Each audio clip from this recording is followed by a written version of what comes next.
The promotion versus the relegation battle is starting to heat up. 4th place Sunderland take on 23rd place Luton Town. Luton, no wins in the last 9 games and only 1 win all season away from home with 12 in a row defeats. Sunderland, no losses in 5 games. It's going to be a big test for Luton Town heading up to the Stadium of Light for Wednesday's evening kickoff.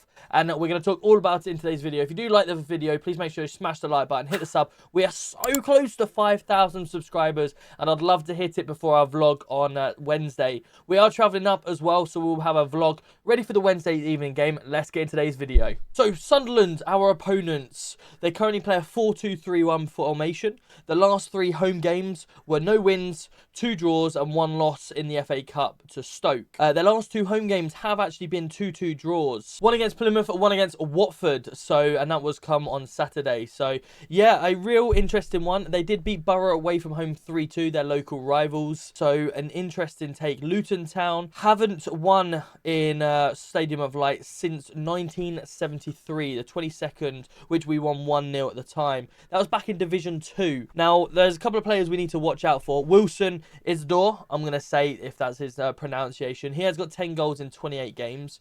To watch out for as well is going to be Joe Bellingham. We know he played really well at our place, as well as their new loanee from Roma, Enzo Ltfc.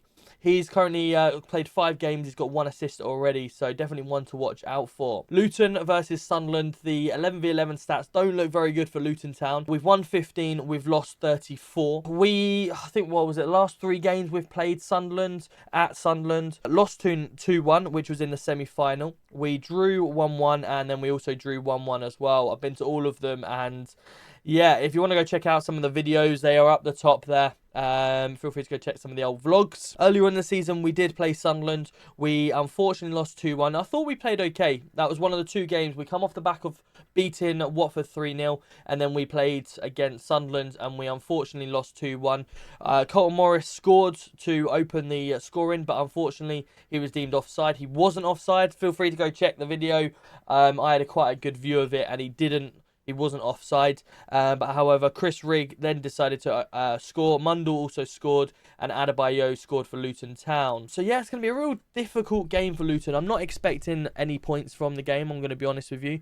Luton obviously are in a big transition at the moment. A lot of people asking, what's going on with Luton Town? Realistically, we were in a downward spiral from the Premier League. Obviously, under Rob Edwards, we played a certain formation, and that's how we stuck to that formation, and it just didn't work. It was starting to be found out by teams. The 5 at the back were constantly playing the same way. Even if we went 2-0 down or we had players out injured, would still play the same formation. All we'd do is just bring them new players into that formation, and we weren't able to change. We've obviously got rid of Rob Edwards now. Looking back on it, hindsight's a great thing. You would probably say it was better off getting rid of him after the Middlesbrough defeat 5-1 before Christmas. However, we've obviously stuck on right through to after the QPR defeat. We've now got Matt Bloomfield, and we need to give him time. I know a lot of people are saying they don't rate it, or League One. We've bought League One strikers, League One players, etc. But at the end of the day, our club has always been the same way. We've always brought players from lower leagues. We've turned it into something good, and we've got up. We've always said before this Premier League era that we went into, we are where we are because of the money we're involved and whatever it is. We've always said that. We've not got the biggest budget. We've not got the best players. However, we gel as a team and we try and get the best results out of it. And I understand last year, I had a really good thing. This year, we haven't had that.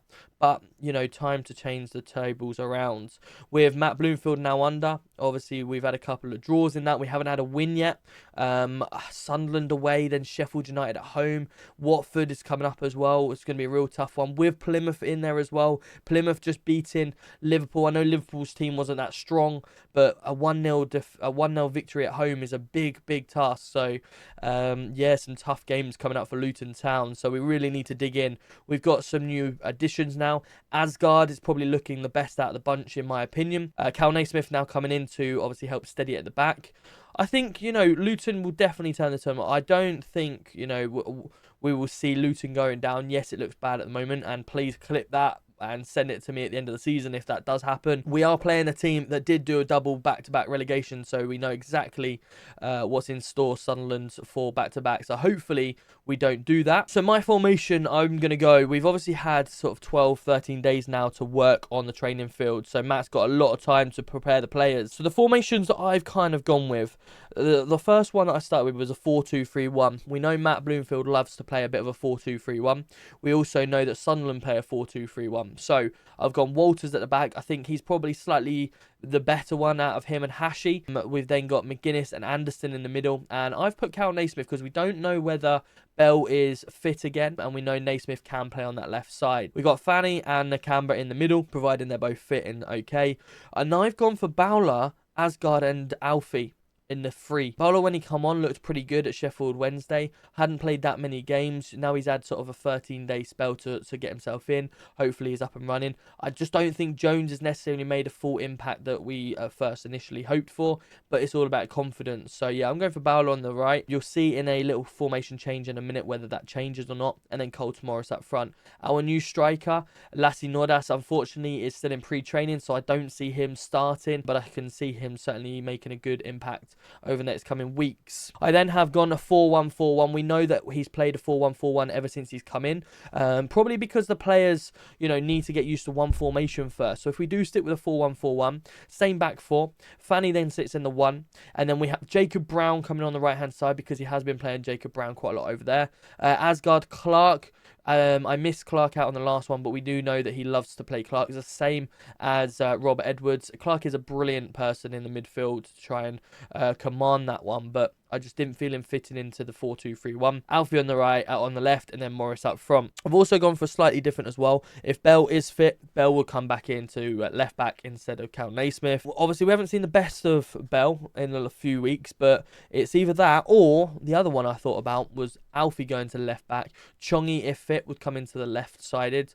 Obviously, swapping around with Ali as well. Ali's capable of being on that left-hand side. And then having the 4-1-4-1 again with Brown on the right, Morris up top. So yeah, there's a fair few formation bits there, and I've also said potentially Ali could start on that left-hand side with Alfie at the left. We know Alfie's very good on that left side to bomb down and cross it in, just whether he would play further up or more defensively. So yeah, as you say, like, you know, we're over halfway through the season now, and I'm still unsure what the perfect formation to play. I'm not confident, however, I'm excited because, again, it's another game under a new manager, new formation that we haven't seen all season, and a chance for us to really put an impact in. At the end of the day, we've all been crying for this manager change, crying for this formation change. Now we've got it. Now we've got new personnel in. We have to stay positive, and we have to look on the bright side. Hey, 1973 was the last time we beat them at Stadium of Light. Records are there to be broken, so let's try and break it. My score prediction, I want to say 2-2. I do love going up to Sunderland. The fans up there are brilliant.